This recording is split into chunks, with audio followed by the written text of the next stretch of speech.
Hello Capricorn, ये होगी आपकी वीकली लव रीडिंग जो कि होने वाली है 7 से लेकर के 13 अप्रैल 2025 में। आपकी लव लाइफ कैसे रहने वाली है उसके बारे में। Sun moon rising and Venus की पोजीशन अगर आपकी कैप्रिकॉन यानी कि मकर राशि में है तो रीडिंग आपके लिए है। ये रीडिंग वाइस वर्सा हो सकती है, इंटरचेंजेबल भी हो सकती है, तो जैसे रेजोनेट करती है प्लीज़ वैसे लें। क्रॉस और सर्विस रीडिंग को देख सकते हैं। अगर ये रीडिंग रेजोनेट करती है तो प्लीज़ लाइक करें, शेयर करें, सब्सक्राइब करें मेरे चैनल को कृष्णा टैरो, और मेरे दूसरे चैनल को भी सब्सक्राइब कर लीजिए जिसका नाम है किंग ऑफ कप्स टैरो। उसका लिंक मेरा डिस्क्रिप्शन बॉक्स में नीचे दिया हुआ है। अगर आप बुक करना चाहते हैं प्राइवेट पेड रीडिंग मेरे साथ तो आप मुझे ईमेल कर सकते हैं या फिर आप मेरी वेबसाइट पर चले जाइए और हाँ वहाँ पे भी आप बुक कर सकते हैं। तो लेट्स सी, देख लेते हैं Capricorn.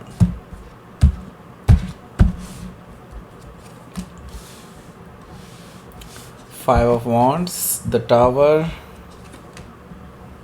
Four of Cups, the Hierophant energy, Ace of Wands, Three of Sword, Ace of Cups, Ten of Wands, bottom of the deck. Okay. So यहाँ पर देख लेते हैं हमारे पास पहले कौन कौन से साइन हैं। एरीज, लियो, सेजिटेरियस है, जेमिनी, लिब्रा, एक्वेरियस है, कैंसर, स्कॉर्पियो, पाइसिस है। स्पेसिफिक साइन में यहाँ पर स्कॉर्पियो, टॉरस, जेमिनी, ये 3 साइन मुझे दिखाई दे रहे हैं। So let's start your reading. यहाँ पर बॉटम ऑफ द डेक है हमारे पास 10 ऑफ वॉन्ड्स। 10 ऑफ वॉन्ड्स से मुझे दिखाई दे रहा है कि देखिए अभी ना आपकी रिलेशनशिप में बहुत हाहाकार मचा हुआ है और काफ़ी टाइम से चीज़ें आप सुधारने की कोशिश कर रहे हैं, ठीक करने की कोशिश कर रहे हैं सारी चीज़ों को। नॉट ओनली जस्ट एफ़र्ट लगा रहे हैं, मैं कहूँगा मोर देन एफ़र्ट लगा रहे हैं आप, लेकिन चीज़ें सही होने का नाम ही नहीं ले रही हैं। द 10 ऑफ वॉन्ड से मुझे दिखाई दे रहा है कि अब आपको भी आपका भी पेशेंस टूटता जा रहा है। आई सी दैट कि अब आपके एफ़र्ट्स जो मैं देख रहा हूँ, हालांकि अभी भी आप डटे हुए हैं, इसमें कोई तो राय नहीं है, लेकिन अब आपके एफ़र्ट्स भी बोलने लगे हैं। इट्स अब आप को जब क्योंकि कोई रिज़ल्ट नहीं मिलेगा आने वाले टाइम में भी तो निराशा तो होगी ही। एंड आपका बोझ अब गिराने का समय आ भी चुका है। यूनिवर्स अब आपको इससे ज़्यादा ढोने नहीं देगा इस रिलेशनशिप को। ओके, सो इवन दो आप चाहे कितने भी स्टैगनेंट रहें, चीज़ें अपने आप एंड हो जाएंगी, ऐसा मुझे दिखाई दे रहा है। क्योंकि देखिए ये रिलेशनशिप, मैं आपको क्लियरली अभी से ही बता रहा हूँ, यह रिलेशनशिप कहीं ना कहीं एक एंडिंग की तरफ बढ़ रहा है। हालांकि आप पेशेंस रखना चाहते हैं, दैट्स एक्चुअली गुड, बट इसके परिणाम मुझे बहुत अच्छे नहीं दिखाई दे रहे हैं। वैसे 7 ऑफ पेंटिकल्स है यहाँ, आप ऑलरेडी बहुत इंतज़ार कर चुके हैं, आपने अपनी तरफ से जो चीज़ करने की ज़रूरत थी वो सब कर लिया है इस रिलेशनशिप को बचाने के लिए, लेकिन अभी आप वेट करने के अलावा और कुछ नहीं कर सकते। वैसे आपके जो एफ़र्ट्स हैं वो कहीं ना कहीं वीन में जाते हुए दिखाई दे रहे हैं मुझे।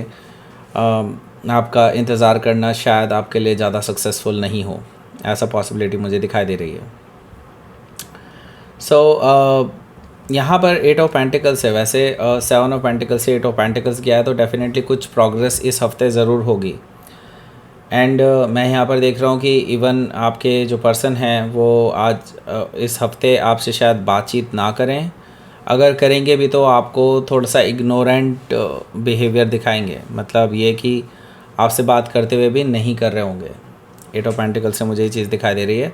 सो इससे भी आपका जो है बहुत हौसला टूटता हुआ दिखाई दे रहा है मुझे। ओके, ये पर्सन जो है आपसे मुंह मोड़ करके आगे जा रहे हैं, ऐसा मुझे दिखाई दे रहा है, और आप इमोशनली अब वॉक अवे करने की सोच रहे हैं। आपका पेशेंस अब ख़त्म होने को ही है। आई सी दैट कि आपको, क्योंकि वैसे भी अब इसमें इस रिलेशनशिप में ट्रू लव कहीं ना कहीं नज़र नहीं आता है। आपको अब महसूस हो चुका है कि ये पर्सन आपसे ट्रू लव नहीं करते हैं। ओके, एंड देखिए इसी इन्वेस्टिगेशन में आपको बहुत सारी और नई चीज़ें भी पता चलेंगी, क्योंकि यहाँ पर 2 ऑफ पेंटिकल्स है जो कि मुझे बता रहा है कि ये पर्सन जो है, आपके पर्सन, ये बेसिकली अभी थर्ड पर्सन के साथ इन्वॉल्व हैं और अभी वो आपको और उनको वे कर रहे हैं, इसीलिए अभी तक आपसे इन्होंने ब्रेकअप नहीं लिया है। दैट डजंट मीन कि अभी नहीं लेंगे फ्यूचर में, बस ये सही टाइम का वेट कर रहे हैं और ये अपने आप ही ब्रेकअप की तरफ आगे बढ़ेंगे, ऐसा मुझे दिखाई दे रहा है। क्योंकि ये ऑलरेडी अभी थर्ड पर्सन के साथ इनका काफ़ी कुछ चल रहा है और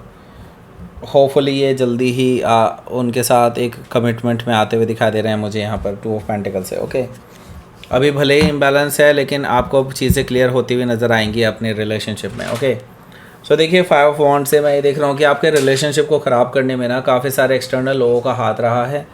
और नॉट ओनली जस्ट एक्सटर्नल लोगों का, यहाँ पे जेलसी वाले लोग भी हैं कुछ। और मैं फिर भी आपके पर्सन को ही इसका ज़िम्मेदार ठहराऊँगा, क्योंकि देखिए उनकी मर्ज़ी के बिना थोड़े ना कुछ हो जाएगा। ओके, चाहे कोई थर्ड पर्सन उन्हें कितना भी भड़का ले आपके प्रति, अगर उनका सच्चा प्यार होता तो वो आपसे डिस्कशन करते चीज़ों में, लेकिन उन्होंने आपसे डिस्कशन करने की जगह किसी थर्ड पर्सन से अपने रिलेशंस बना लिए। यहाँ पर मुझे दिखाई दे रहा है कि 5 ऑफ वॉन्ड से एक्सटर्नल लोगों का हाथ ज़रूर रहा है आपके रिलेशनशिप में, लेकिन कहीं ना कहीं आपके पर्सन की रजामंदी थी वहाँ। ओके, सो यहाँ पर ये चीज़ मुझे दिखाई दे रही है, और जो कि आपके लिए शायद दिल तोड़ने वाली बात है। सो इस हफ्ते ना आपकी और इस पर्सन की कुछ मुलाकात ज़रूर होने वाली है। मुलाकात इस इन द सेंस एक ऐसी मुलाकात, शायद वो आखिरी मुलाकात हो इस पर्सन के साथ, क्योंकि द टावर से मैं ये देख रहा हूँ कि आप खुद ही ब्रेकअप करते हुए नज़र आ रहे हैं इस पर्सन से, क्योंकि आपसे भी बर्दाश्त नहीं होगा, किसी से भी बर्दाश्त नहीं होता इस तरह की चीज़ें अगर हो तो। सो यहाँ पर मैं देख रहा हूँ आपका भरोसा टूटता हुआ नज़र आ रहा है और आप फाइनली इस पर्सन से ब्रेकअप लेते हुए नज़र आ रहे हैं। जैसी सच्चाई आपके सामने आएगी सबूत के साथ, तब आपका पेशेंस डोल जाएगा और आप इस पर्सन को टाटा बाय बाय कह देंगे, ऐसा मुझे दिखाई दे रहा है। क्योंकि ये वैसे भी स्ट्रॉन्ग फाउंडेशन पर नहीं बना था, ये रिलेशनशिप वैसे भी एक ना एक दिन ढहना ही था। ओके, सो हो सकता है कि आप किसी स्कॉर्पियो से डील कर रहे हो, या फिर स्कॉर्पियो उनके चार्ट में हो सकता है। यहाँ पर हमारे पास 4 ऑफ कप्स भी है। 4 ऑफ कप्स से मुझे दिखाई दे रहा है कि आपके जो पर्सन हैं उनकी तरफ से मुझे दिखाई दे रहा है कि वो एक बार एफ़र्ट करेंगे, लेकिन एफ़र्ट भी वो ऐसा होगा कि लाइक उसको एफ़र्ट कहना भी गद्दारी होगी, सही नहीं होगा। क्योंकि मैं यहाँ पर देख रहा हूँ कि ये पर्सन लाइक नाम लेके ही सही, मतलब नाम का करेंगे कुछ कि बस कर लिया, एक बार आपसे माफ़ी मांगनी थी तो मांग ली, दैट्स इट। उन्हें पता है कि आप उनको रिजेक्ट कर देंगे। ओके, क्योंकि वो एक्चुअली यही चाहते हैं कि आप उनको रिजेक्ट कर दें। ओके, सो वो अपने ऊपर नहीं लेना चाहते चीज़ों को। सो यहाँ पर देख रहा हूँ मैं हायरोफेंट एनर्जी है। हायरोफेंट एनर्जी से ये जो पर्सन है अब ऑलरेडी किसी और के साथ है। आई सी दैट कि उनके साथ इनका कमिटमेंट बनता हुआ नज़र आ रहा है। एक तरफ आपके साथ ख़त्म होगा और दूसरी तरफ उस थर्ड पर्सन के साथ शुरू हो जाएगा, ऐसा मुझे दिखाई दे रहा है। क्योंकि वो भी ये चाहते थे कि आपसे जल्दी से जल्दी अलग हो जाएं और वो थर्ड पर्सन के साथ इनका कुछ रिलेशनशिप स्टार्ट हो जाए। ओके, क्योंकि वो थर्ड पर्सन भी इनको बार बार फोर्स कर रहे हैं कि आपसे ब्रेकअप अभी तक क्यों नहीं लिया। ओके, क्योंकि देखिए ये जो थर्ड पर्सन है ना, ये इनके साथ शादी करना चाहते हैं, और मे भी हो सकता है कि ये इनकी कम्युनिटी के हों या फिर समथिंग लाइक कास्ट सेम हो या कुछ भी हो। इस तरह की चीज़ें हैं जो उनके घर वालों को एक्सेप्टेबल है, मतलब आपके पर्सन के घर वालों को एक्सेप्टेबल है, तो ये इसीलिए इस पर्सन के साथ आगे बढ़ना चाह रहे हैं। हो सकता है कि आप किसी टॉरस से डील करो या फिर टॉरस उनके चार्ट में हो सकता है। सो देखिए यहाँ पर इनकी पैशनेट न्यू बिगनिंग होने वाली है, और वैसे भी ये दोनों एक दूसरे को लेकर के काफ़ी अट्रैक्टेड फील करते हैं, और इनकी बिगनिंग होने जा रही है और आपकी भी बिगनिंग होने जा रही है, लेकिन इस पर्सन के साथ नहीं, इस पर्सन से अलग आपकी खुद की नई बिगनिंग। क्योंकि मैं ये देख रहा हूँ इसके बाद आप अपना पैशन फॉलो करने वाले हैं। ओके, 3 ऑफ सोर्ड है। यस, डेफिनेटली दुख तो होता ही है, इतना टाइम आपने इस रिलेशनशिप में रखा था एंड नाउ थर्ड पार्टी की वजह से सब कुछ डिस्ट्रॉय हो गया है, एंड नाउ अब आप अपने आप को हील करने की कोशिश कर रहे हैं। आई सी दैट 3 ऑफ सोर्ड से हो सकता है कि आप किसी जेमिनाई से डील कर रहे हो या फिर जेमिनाई उनके चार्ट में हो सकता है।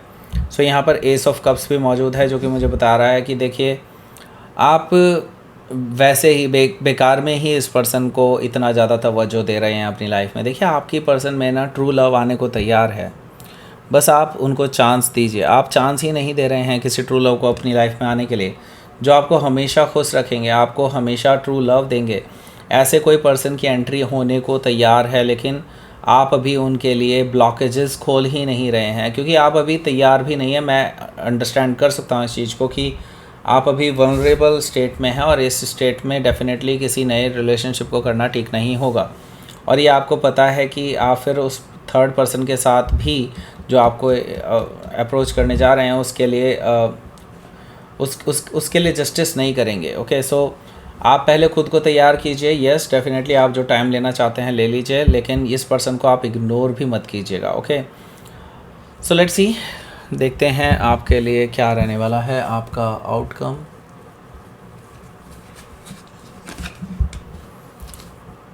ओके, देखिए जो भी हो रहा है ना, मैं बताऊँ, सही बताऊँ तो आपके लिए बहुत अच्छा हो रहा है। अभी भले ही आपको लग रहा होगा कि यार क्या अच्छा है इसमें, सब कुछ ही तो ख़राब हो गया, but believe me this is actually good. और ये जो होना था ना, ये होना ही था, क्योंकि द वर्ल्ड कार्ड से मैं ये देख रहा हूँ कि आपकी लाइफ में ये चीज़ें जो वर्कआउट नहीं करने वाली थी इन फ्यूचर, वो सारी अभी ख़त्म हो गई है, कि बाद में आपको दुख ना हो किसी चीज़ का। ओके, सो यहाँ पर एक सर्कल आपकी लाइफ में क्लोज हो चुका है, एंड एक ये साइकिल पूरी तरह से ख़त्म हो चुकी है, नया शुरू हो चुका है। And I see that the wheel of Fortune से आपके साथ आपका भाग्य है, यूनिवर्स आपके साथ है, और अब टेबल टर्न हो चुकी हैं। अब आपको जस्टिस भी मिलेगा, आपको रिवॉर्ड भी मिलेगा। ओके, और इससे कई गुना बेहतर पर्सन आपकी लाइफ में आने वाला है। सो हो सकता है कि आप किसी टॉरस, लियो, स्कॉर्पियो या एक्वेरियस में से किसी से डील कर रहे हो, या फिर ये उनके चार्ट में हो सकता है। तो लेट्स सी, यूनिवर्स की तरफ से मैसेज देखते हैं। देखिए, मैं जानता हूँ आपको अभी कुछ भी समझ में नहीं आ रहा होगा कि मैं क्या बोले जा रहा हूँ यहाँ पर, लेकिन देखिए, आप अपनी विल स्ट्रांग रखिए। आपने जो विशेस अपने लिए सोची हैं, आपने जो जिस तरह का रिलेशनशिप सोचा था अपनी लाइफ में, उस पर अडिग रहिए। और अगर कुछ नहीं समझ में आ रहा कि ये कैसे ट्रू होगा, क्या होगा आगे, कैसे मैं चीज़ों को मैनिफेस्ट करूँगा, तो आप डोंट वरी नाउ, क्योंकि सरेंडर करने का टाइम आ चुका है। यूनिवर्स के सामने सरेंडर कर दीजिए, universe will take care of everything. और ये चीज़ हमें ऑलरेडी पता है, क्योंकि the wheel of fortune is here. Okay, so that's it. ये थी आपकी रीडिंग कैप्रिकॉर्न। प्लीज़ लाइक करें, शेयर करें, सब्सक्राइब करें मेरे चैनल को कृष्ण ठहरो, and thank you for watching.